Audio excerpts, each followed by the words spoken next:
Nós vamos aqui então nessa manhã, estamos celebrando a comunidade da graça, as igrejas ligadas em amor, em rede.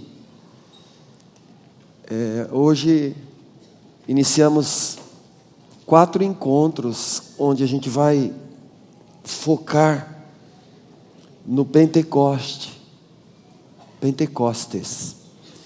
E dado o fato que nós, se o Pai permitir, teremos 4 ministrações, eu quero iniciar essa manhã pensando um pouco com vocês nesse passo da vida cristã, ou, se você quiser chamar, de temporada. Poucos de nós cristãos temos a compreensão clara dentro de nós do que é o Pentecostes. Pentecostes é o 4º passo da nossa vida cristã. É a nossa 2ª temporada.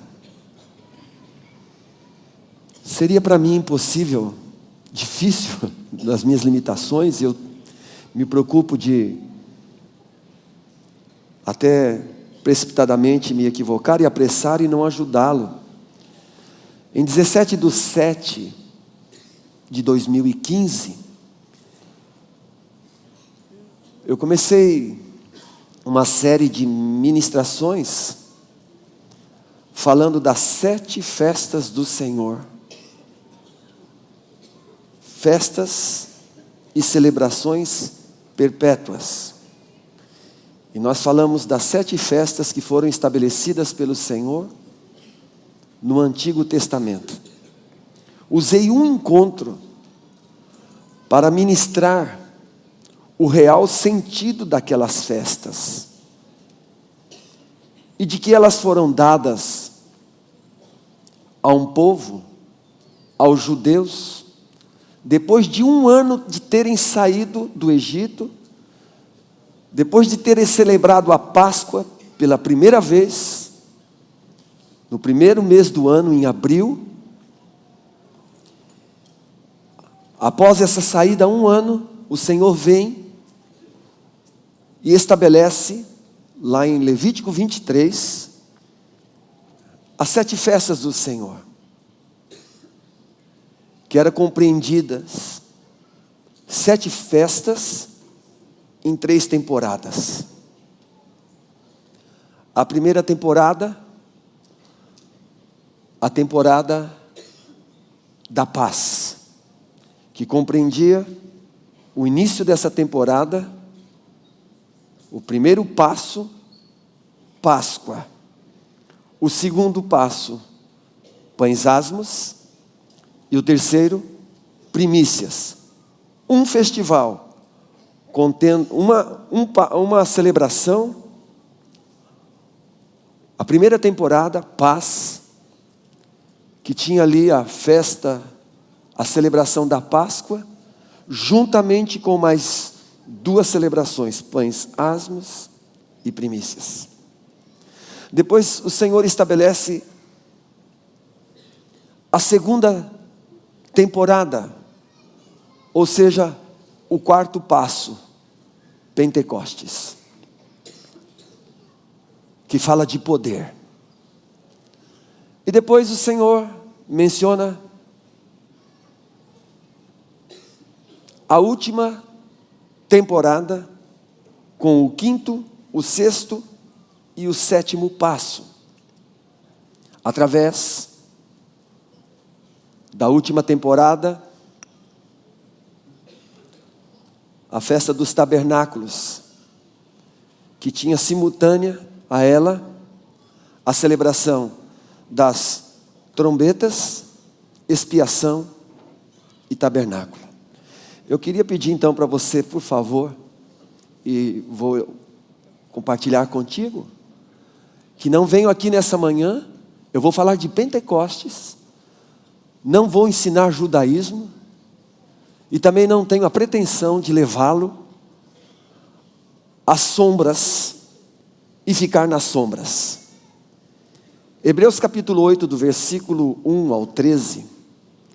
Colossenses capítulo 2, versículo 16. Colossenses 2, 16 e 17. Fala que tudo aquilo que aconteceu no passado são sombras dos bens futuros.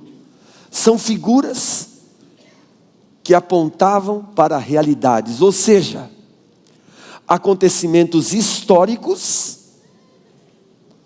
com atos proféticos, onde iria se experimentar realidades espirituais. Por exemplo, um fato histórico: o Brasil foi tricampeão mundial em 1970. Qual o ato profético? Nenhum. Qual a realidade espiritual que eu experimento hoje? Nenhuma. Foi só um fato histórico. Então aquelas festas solenes, que está registrado em Levítico capítulo 23, e eu quero pedir para você abrir, eram solenidades do Senhor. Eu quero dizer para você, amado, e afirmar que, conversava com o querido Guilherme, irmãozinho que tem estudado a palavra, graças a Deus, investido tempo. O Velho Testamento não é a Bíblia dos judeus, que deve ser rasgada pela igreja. O Novo Testamento não é a Bíblia do gentio, que despreza o Velho Testamento. Porque toda a Escritura foi inspirada por Deus, e ela é apta para o nosso ensino.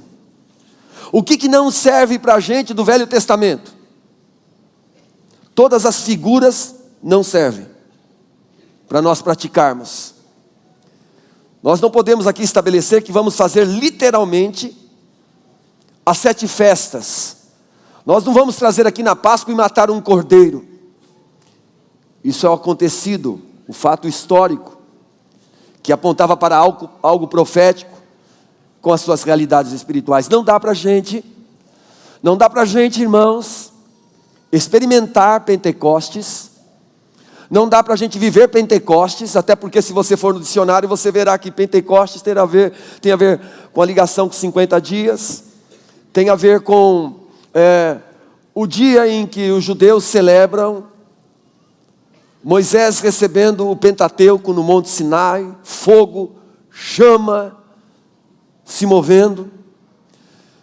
Você vai ver no dicionário que tem a ver com a grande celebração judaica, no mês de junho, 50 dias após a ressurreição da grande colheita. Pentecostes tem a ver com uma grande colheita.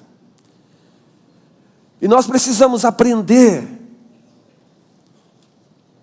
da parte do Pai as realidades espirituais para nós hoje. Por exemplo, quando você estuda a vida de Abraão, você vê em Abraão o pai da fé, e em Romanos 4 diz que nós somos os filhos da fé, e que nós seguimos as pisadas de Abraão. Quando você vê e estuda o sacrifício de Abraão lá em Isaac, traz ali para a gente as figuras daquilo que Cristo seria.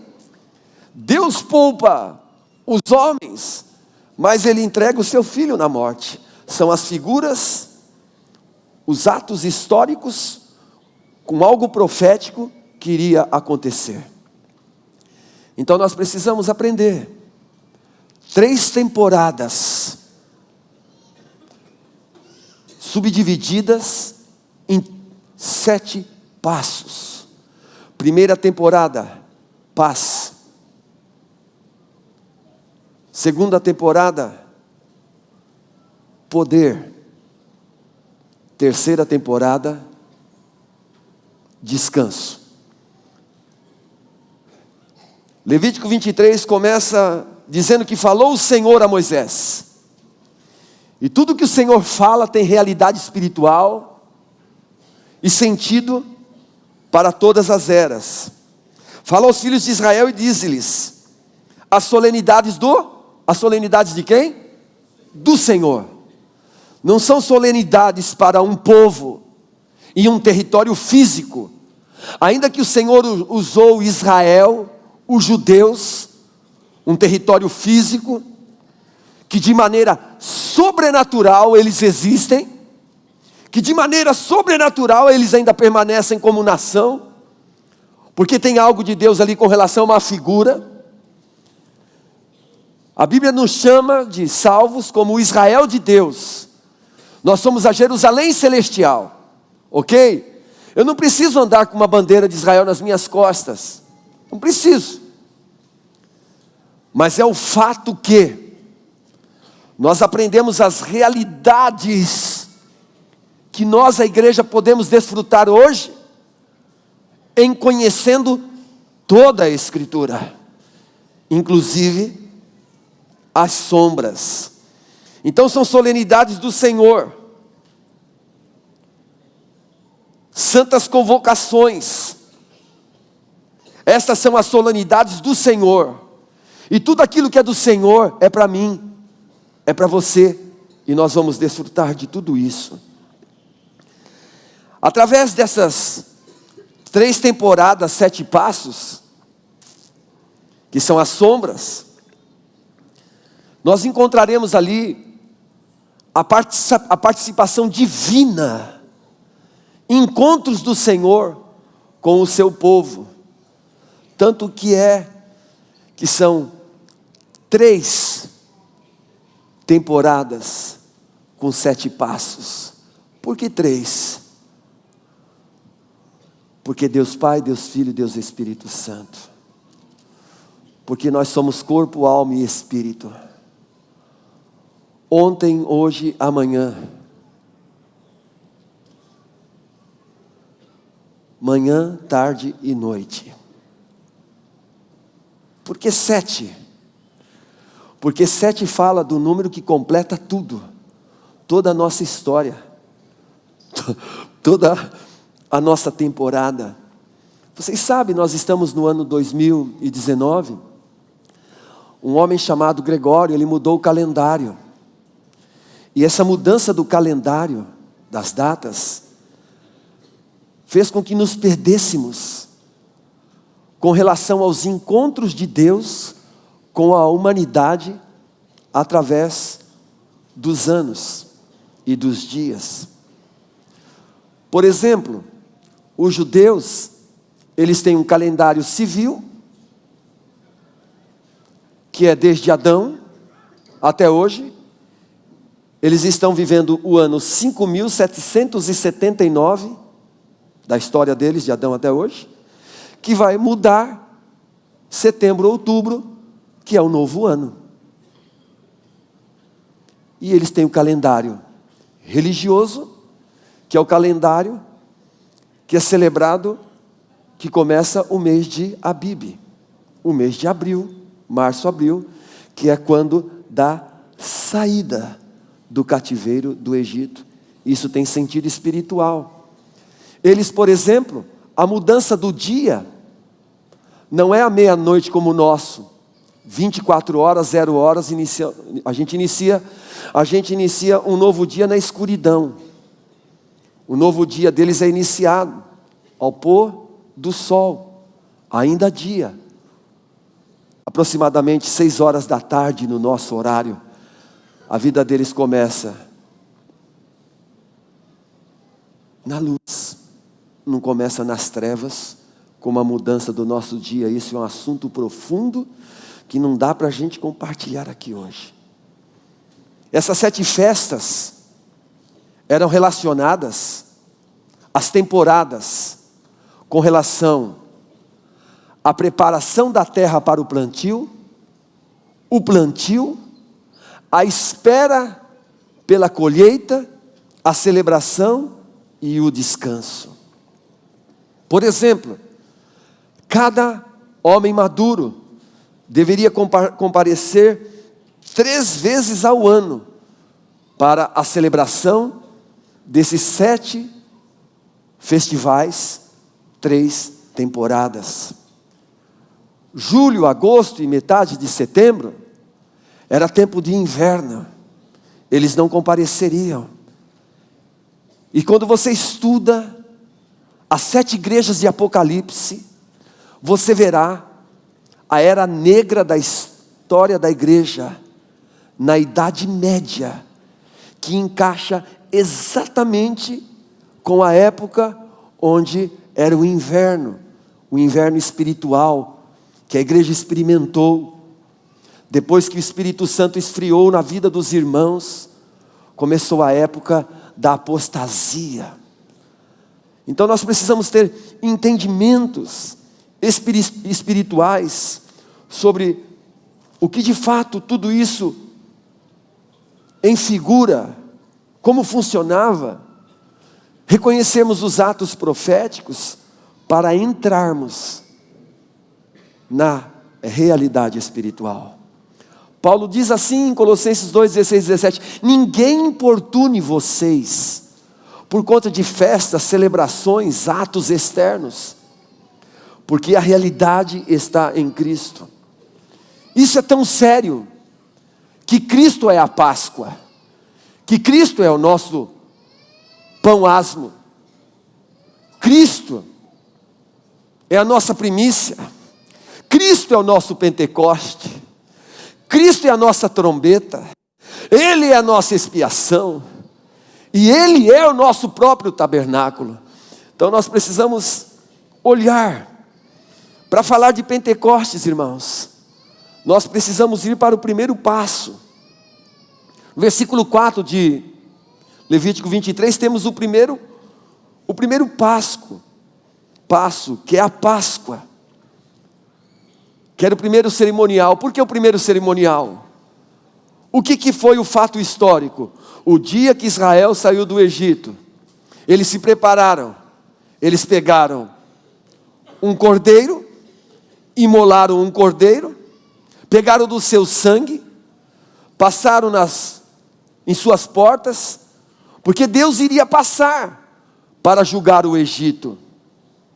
E em cada casa onde houvesse o sangue, a morte não entraria.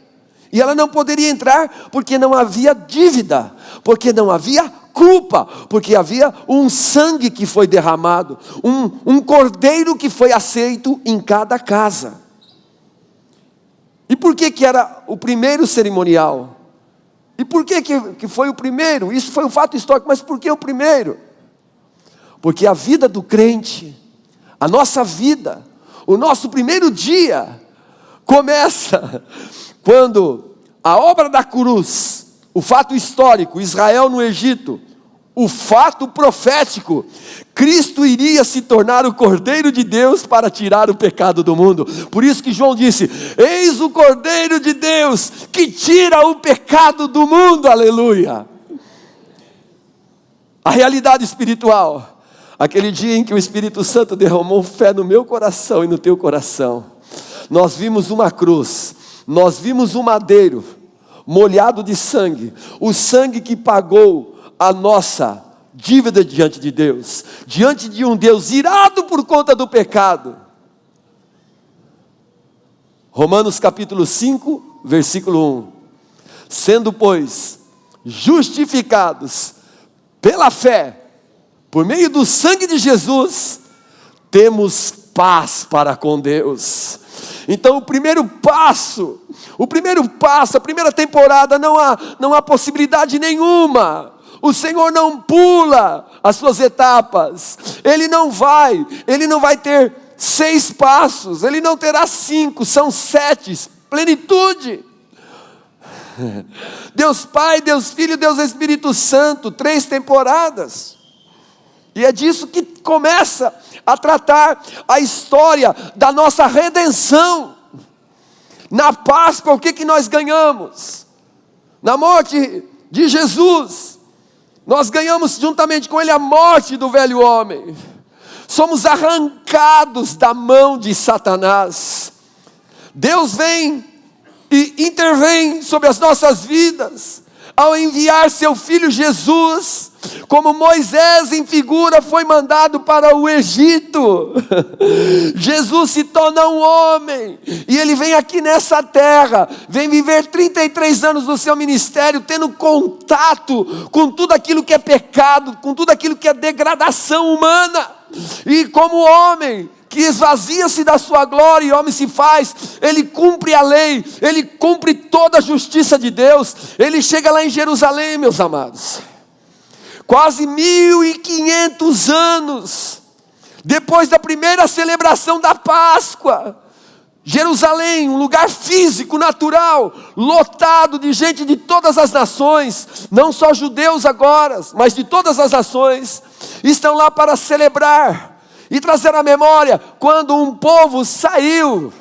politicamente, culturalmente, para se tornar um povo peculiar de Deus, eles estão lá para celebrar, lotado, as casas tinham um cordeiro, um animal para ser comido, literalmente, as pessoas estavam levando um animal para ser apresentado para o sacerdote, para ver se aquele animal poderia ser aceito como um sacrifício.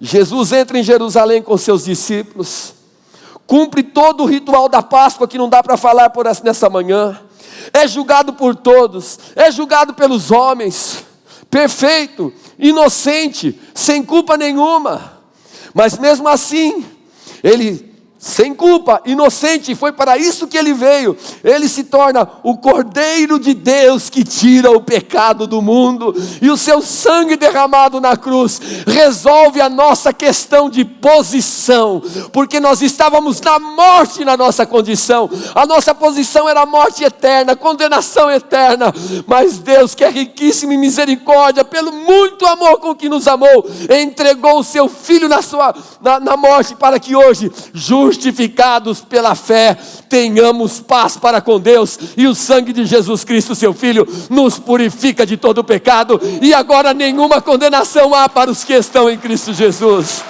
Oh, aleluia! Oh, Pai! Primeiro passo da primeira temporada, imagina isso, meu amado. É domingo, provavelmente para nós, final de sábado.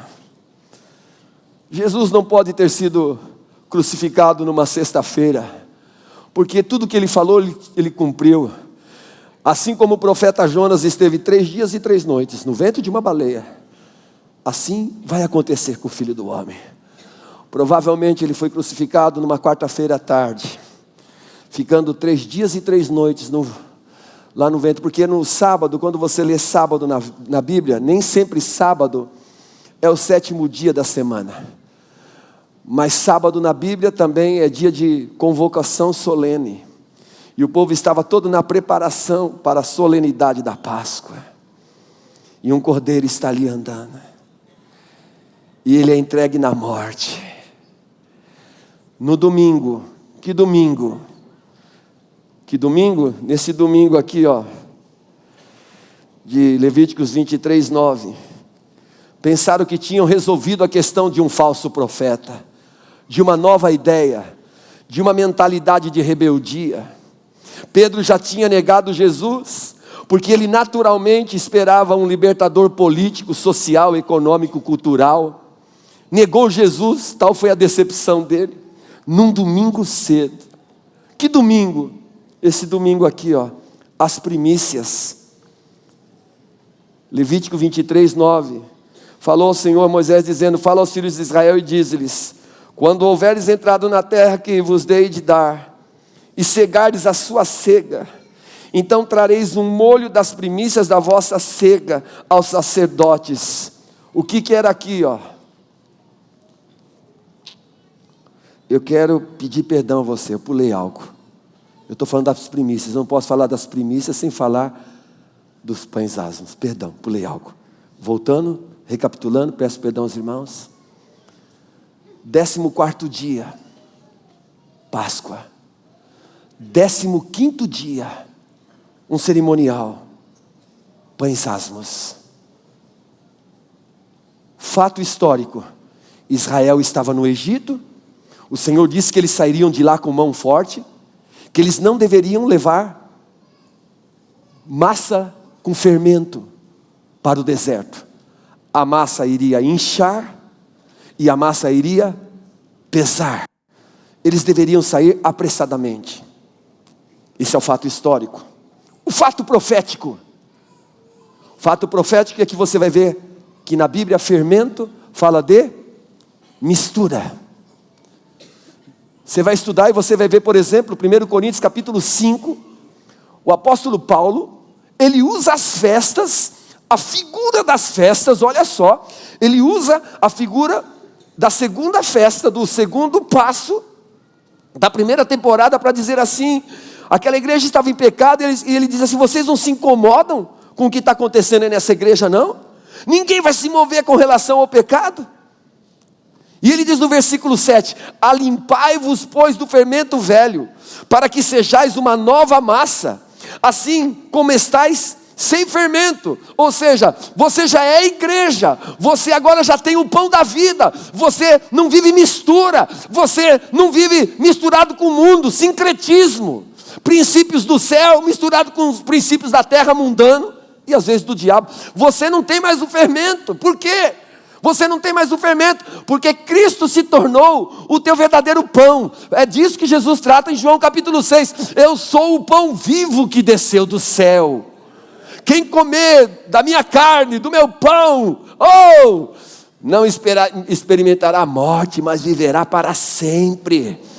Agora o que Paulo está lidando? Está lidando com o pecado de uma igreja local. E quando ele vai lidar com o pecado da igreja local, ele fala do problema do fermento. Ele não está falando do fermento simplesmente natural, mas ele está fazendo ali e usando uma figura de linguagem. Fermento, o que é fermento, querido? Fermento é aquilo que incha. Fermento é aquilo que tira a natureza. Você sabia, o fermento corrompe. O fermento faz o bolo crescer porque ele corrompe. Ele cresce. E a ordem é, alimpai-vos do fermento velho, para que sejais uma nova massa, assim como estáis sem fermento. Você pode dizer, eu estou sem fermento. Mas a cada dia nós temos que nos limpar. Olha só, porque Cristo, nossa Páscoa, foi sacrificado por nós. O que tem a ver com o segundo passo? Pães asmos, tem a ver com a nossa santidade. Depois que nós nos tornamos filhos amados de Deus, agora temos um novo coração, fomos justificados pela fé através da Páscoa, agora nós podemos viver os pães asmos. Quantos dias os pães asmos era celebrado? 7 dias. Por que 7 dias? Porque é um tempo completo. E a igreja, a partir do seu novo nascimento, a partir que começa a sua jornada, deve viver uma vida de santidade. Então aquele povo, eles estavam tudo lá, liturgicamente, vivendo a figura, vivendo a religiosidade de tudo aquilo. Por exemplo, irmãos, imagina a cena, eu estava contando em sexta-feira no meu GD, era uma prática dos judeus, na celebração dos pães asmos, que eles faziam? Eles limpavam toda a casa, porque pães asmos fala de limpeza.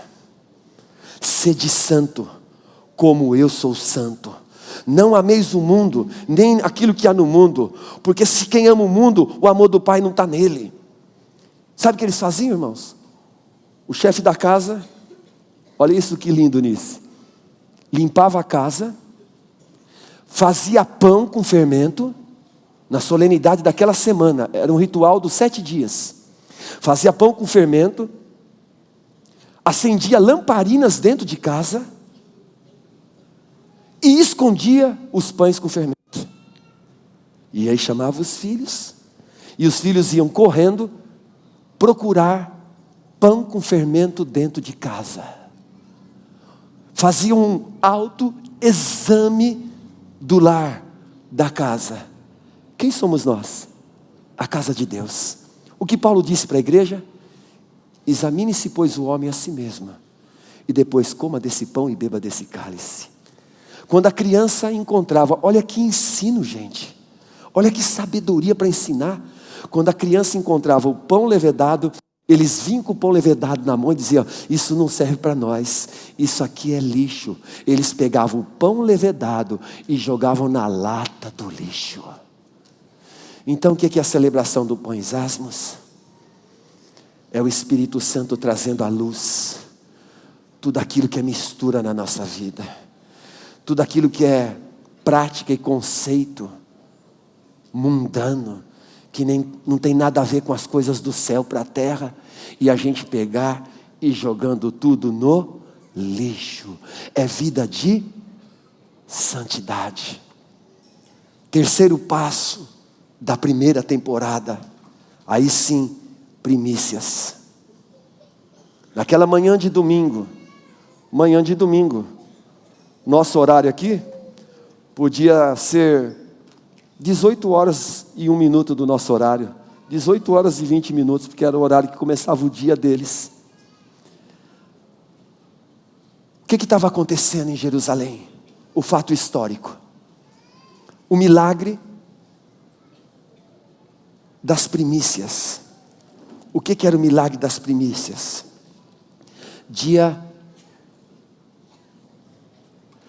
Primícias era celebrado no dia, deixa eu pegar aqui, irmãos, rapidinho.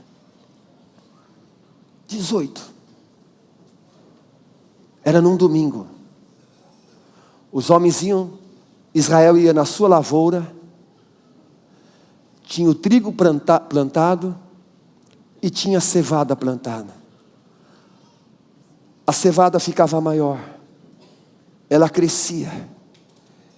Então eles iam, cortavam aquilo que estava maior, maduro, pegava a primeira colheita, por isso que é primícias, a colheita dos primeiros frutos.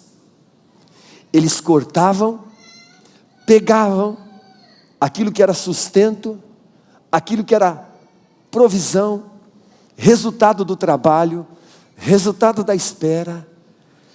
Em vez de eles levarem para casa, eles levavam para o templo, levavam para o sacerdote e chacoalhavam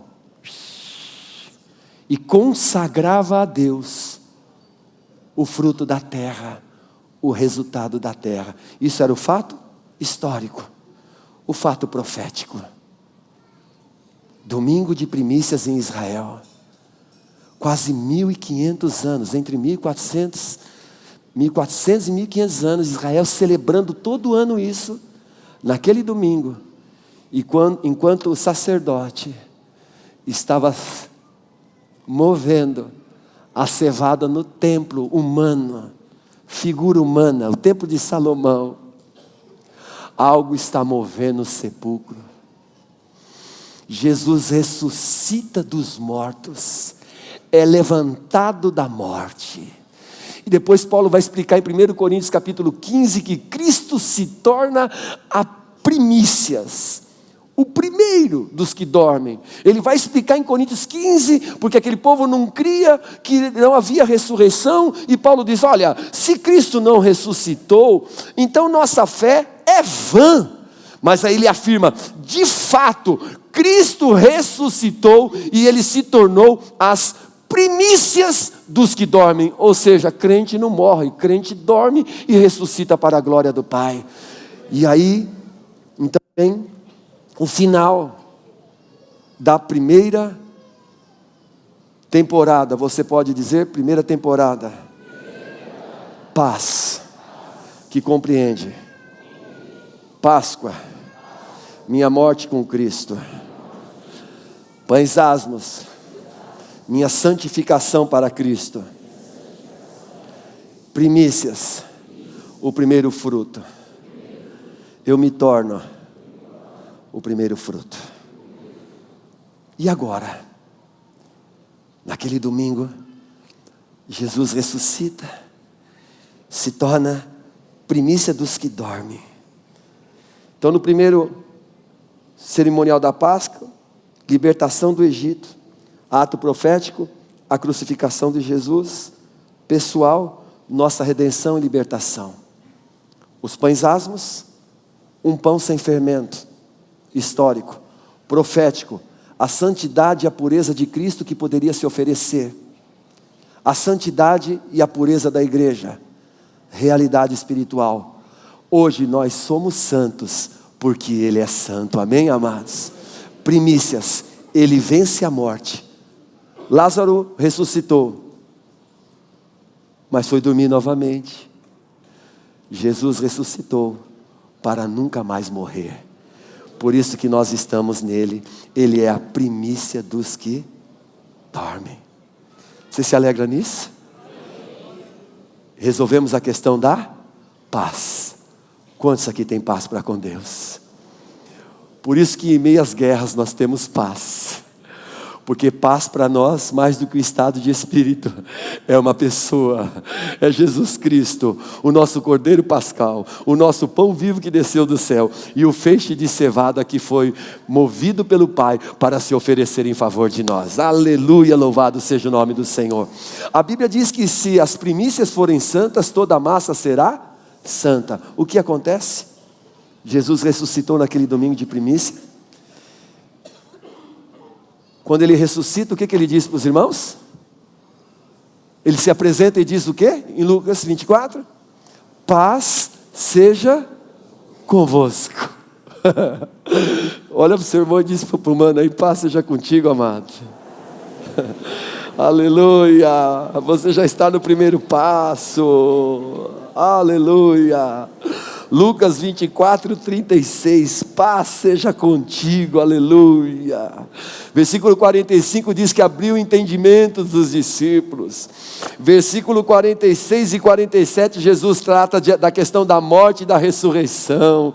Agora ele diz aqui, no versículo 49, versículo 49 de Lucas 24. E eis que sobre vós envia a promessa de meu Pai. Ficai, porém, na cidade de Jerusalém, até que do alto vocês sejam revestidos do quê? De poder. Oh, aleluia. Irmãos, na nossa primeira temporada dos nossos 3 passos, é a nossa posição. Você diz, nossa posição. Nós somos justificados, nós somos santos, e nós somos primícias. Agora a gente vai para o segundo passo, Pentecostes. Então peraí, no calendário lá do judeu, Jesus literalmente é oferecido na cruz quando eles imolam o animal, sim.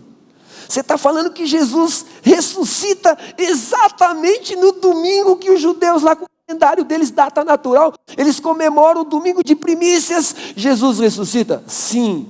Você está dizendo que naqueles 7 dias, daquela temporada que estava toda aquela situação em Israel, de não ter pão levedado dentro de casa, havia um pão vivo que desceu do céu, que andou, que se entregou e que ressuscitou? Sim.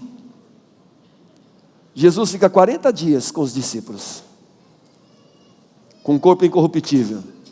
Era capaz de transpor paredes e ao mesmo tempo comer pão e peixe na praia. Não me pergunte como era isso. Era um pouco diferente de Gasparzinha. Sobrenatural. É o que nós vamos receber. Gente, passaram-se 50 dias do domingo de primícia. Sabe por quê? Olha o que está escrito em Levíticos, que coisa poderosa. Eu estou querendo, sabe o que, irmão? Aqui, o Espírito Santo, mas até eu que sou um ser humano tenho desejo disso. Que o Espírito Santo gere no teu coração e no meu coração fome pela palavra de Deus. Fome de aprender esses encontros divinos com o humano do Pai, através dessas temporadas espirituais. Oh, aleluia. Versículo 15 de Levítico 23. Depois para vós contareis, olha só, gente, desde o dia seguinte. Que dia seguinte? Domingo de primícias. Ao sábado, está explicado o texto, né? Desde o dia em que trouxerdes o molho da oferta movida, 7 semanas inteiras serão, até o dia seguinte ao 7º sábado, 50 dias. Contarei 50 dias, olha agora. Então oferecereis nova oferta de manjares, oferta que era lançada diante do Senhor, uma nova oferta. Domingo de primícias, uma pequena colheita era levada no templo. Depois de 50 dias, Israel iria celebrar, para a glória do Senhor, a grande colheita. A grande colheita. O mundo econômico alvoroçado.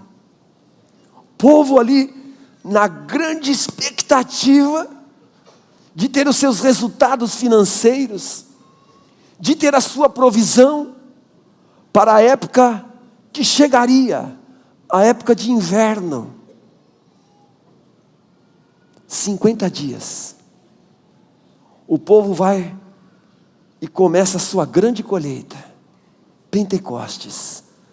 O povo de Israel, fato histórico, celebrando o Pentateuco, o dia que na sarça ardente Moisés recebe a palavra de Deus e traz para o povo. Celebração, como já disse, da grande colheita. Eles deveriam fazer a grande colheita. Não deveriam tirar dos cantos, mas deixar para os necessitados. Era o cerimonial da grande colheita.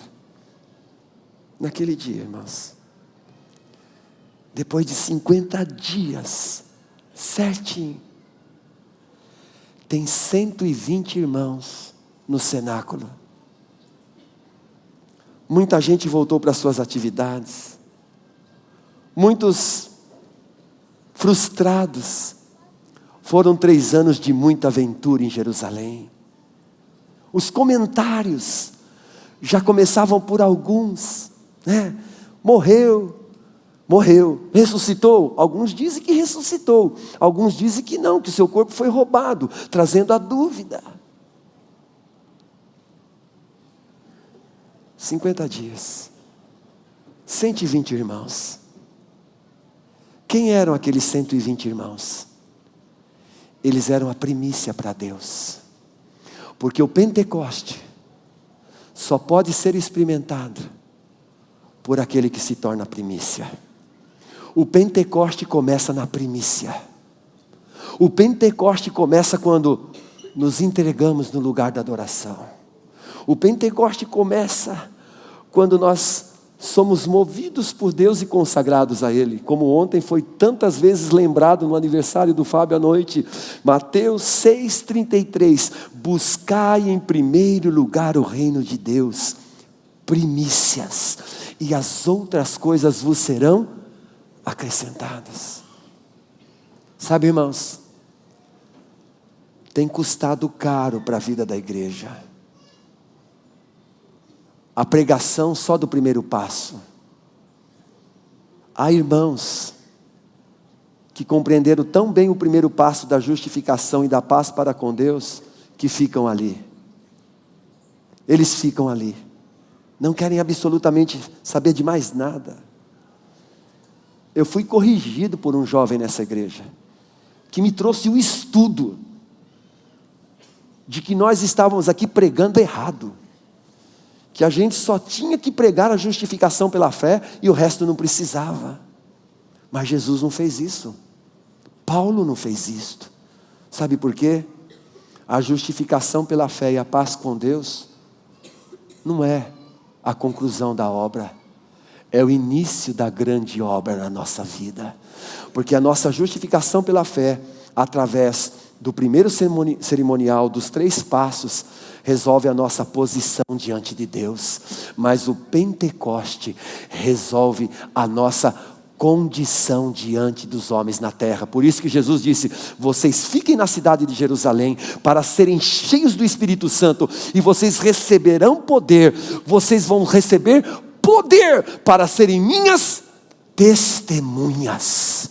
Ou seja, vocês receberão poder para influenciar os homens na terra.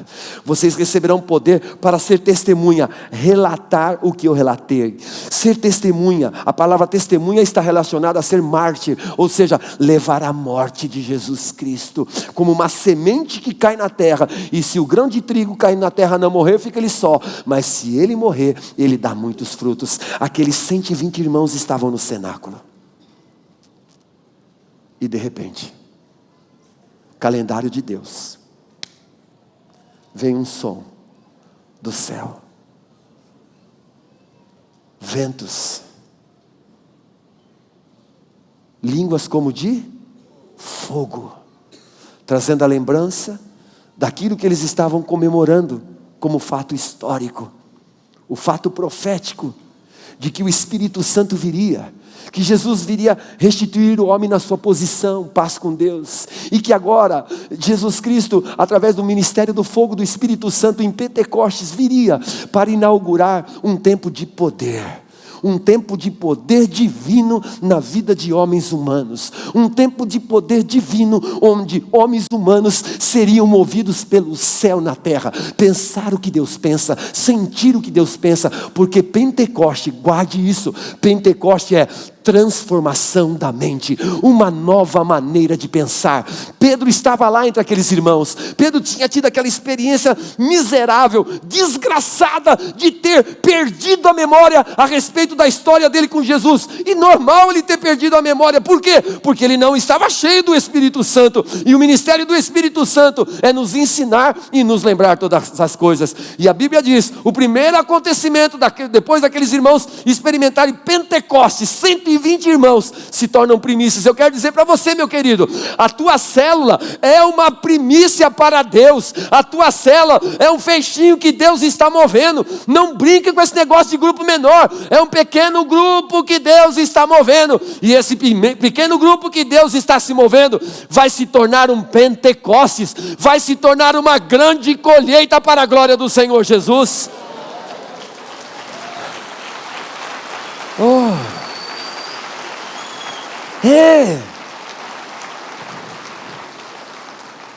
Pentecostes, Deus transformando. Pentecostes é Romanos capítulo 12, versículo 1 e 2. Rogo-vos, pois, pela compaixão de Deus, que apresenteis os vossos corpos. Aqueles irmãos primícias ficaram lá 10 dias. Por que 10 dias? Porque 10 na Bíblia é teste, o teste da fé. Fique esperando. Ele tinha dito lá em João 14, 1, não se turbe o vosso coração, crede em Deus, crede também em mim, na casa do meu pai há muitas moradas, se não fosse assim eu vou teria dito, vou preparar-vos lugar, mas se eu for, alguns pensam que isso aqui está falando lá da volta de Jesus no futuro, não, mas se eu for, voltarei para vós, para que onde vocês estiverem eu esteja com vocês, e onde vocês estiverem eu esteja, e assim vice-versa, e Jesus volta no Espírito Santo, naquele dia da grande colheita. O que acontece, irmãos? Pedro se levanta, a Bíblia diz que um homem que tinha negado, um crente que tinha boa vontade, um crente que lidava com a força do seu braço, porque quando nós não experimentamos Pentecoste, irmãos, nós queremos viver a vida cristã na força do nosso braço. Quando nós não experimentamos Pentecostes, as nossas reuniões são reuniões administrativas, as nossas reuniões são reuniões de discussões. Quando nós não experimentamos Pentecostes, nós estudamos a Bíblia para lidar com os irmãos, para questionar os irmãos. Você pode perceber que crente que não participa de Pentecostes, ele não tem fervor na adoração, ele não expressa o corpo. Qualquer tipo de emoção diante de Deus é pecado, porque ele não está no fogo, ele está frio. Mas nós somos chamados para sair do primeiro passo de paz e entrarmos no segundo passo, poder. Eis que vos dou poder e autoridade. Não façam absolutamente nada até que vocês sejam cheios do Espírito Santo de Deus. Pedro viveu a sua vida como um crente do lado de Jesus, tentando fazer as coisas no braço dele. Então tem muitos crentes hoje, meus irmãos, que porque não têm experimentado Pentecostes, na sua posição, eles já estão justificados, mas eles vivem na terra como se não tivessem paz. Eles vivem na terra como se santidade fosse uma coisa terrível. E tem outra, eles vivem na terra como se primícias, oferecer a sua vida para Deus, não fosse um elemento fundamental na sua história de vida cristã. A Beth disse, é um fato. Na época foi lei. Era lei. O meu pai incutiu no nosso coração que nós não podíamos de maneira nenhuma substituir o tempo de adoração, de entrega num culto como esse com os irmãos por nada. E eu quero dizer para vocês, irmãos, 46, 47 anos, que não existe nenhum tipo de programa paralelo para nós do que Jesus ser a nossa primícia. Não existe. Sabe por quê? Porque aquilo que era uma figura se tornou uma realidade profética na nossa vida. Aleluia. Francamente, irmãos, chegar num domingo como esse, estar aqui 7 horas da manhã, isso não nos custa absolutamente mais nada.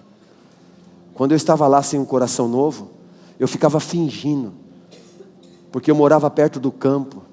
8 horas da manhã, eu ouvia os fogos do campo, os caras soltando os fogos para os primeiros times que iam entrar em campo. Eu falava, meu pai vai deixar aqui, eu vou ficar fingindo que eu estou dormindo. Eu ficava lá, irmãos, de olho fechado. E ele andando para lá e para cá, colocando a roupa dele. Eu falei, hoje vai dar certo, esse cara vai me esquecer. Dali a pouco ele chegava, ei, vai assim mesmo? Não vai tomar banho? Não vai se trocar? Estou saindo. E eu ia, irmãos, aquilo era terrível. Mas quando eu nasci de novo, Páscoa, minha vida foi entregue na santidade. Jesus se tornou a primícias da minha vida. Jesus, o que você quer de mim? Se as primícias forem santas, toda a massa será santa. Eu quero você, antes de mais nada. Agora eu quero a sua casa. Eu quero colocar umas primícias lá dentro da sua casa, para uma grande colheita. Agora eu quero o seu carro, quero a sua grana. Eu quero tudo que você tem, eu quero que seja tudo primeiro para mim. E sabe o que vai acontecer? Pentecostes. O desfrute da autoridade na terra. Poder. Não apenas posição, mas condição, amados. Pentecostes não é um acontecimento isolado. É um plano de Deus. É uma visitação divina para aqueles que foram justificados pela fé. Pentecostes é para quem saiu do Egito e nasceu de novo. E quem saiu do Egito e nasceu de novo, experimentou Pentecostes, vai se tornar Pentecostes para a vida de outros. Aqueles 120 irmãos se levantaram com Pedro. A primeira pregação do Evangelho. Quase 15.000 pessoas, Ângelo, Josué. Os caras fazendo toda aquela festa da colheita. O que é isso que está acontecendo? Eles estão bêbados. Eu imagino Pedro, leia o seu sermão, ele começa a contar toda a história. Estevão conta toda a história. Ele traz a figura para mostrar a realidade. Não, cara, todo esse negócio de primícia, de Páscoa, de pães asmos, de pão sem fermento, acabou. Isso era uma figurinha. A figurinha do quê? Daquele que morreu e ressuscitou. E ele está vivo, e ele habita em nós. Agora nós somos a sua colheita. Nós nos tornamos a sua primícia. Primícia para vocês. E eles se tornaram uma grande colheita. Um Pentecostes, porque quando nos tornamos Pentecostes, muitas vidas irão experimentar a Páscoa, pão asmo, primícias, Pentecostes, trombeta, expiação e tabernáculo. Amados, esse é o tempo. Esse é o tempo. Não é um tempo em que nós vamos descobrir um novo modelo de igreja. Você está vendo um monte de igreja abrindo por aí, igrejas locais, com novas ideias, novos modelos, igrejas locais nascendo, sem paternidade espiritual, sem junção das gerações espirituais. Alguns pensando que descobriram a América, mas isso aí é tudo efeito, sabe do quê? Da falta de poder. A igreja não precisa de novos métodos. A igreja está necessitando de homens e mulheres que fiquem em Jerusalém e sejam cheios do Espírito. Mas se ficar em Jerusalém e não sair, vai ter perseguição. Sabe qual que é o problema? O problema é quando a gente não fica para ir. E tem um outro problema: quando a gente vai sem ficar. Então nós precisamos ficar, ser cheios, e quando irmos como Pedro. E aí nós vemos o que o Espírito Santo Pentecoste gerou na vida da igreja. E é o que nós vamos falar à noite, em nome do Senhor Jesus. Amém, irmãos?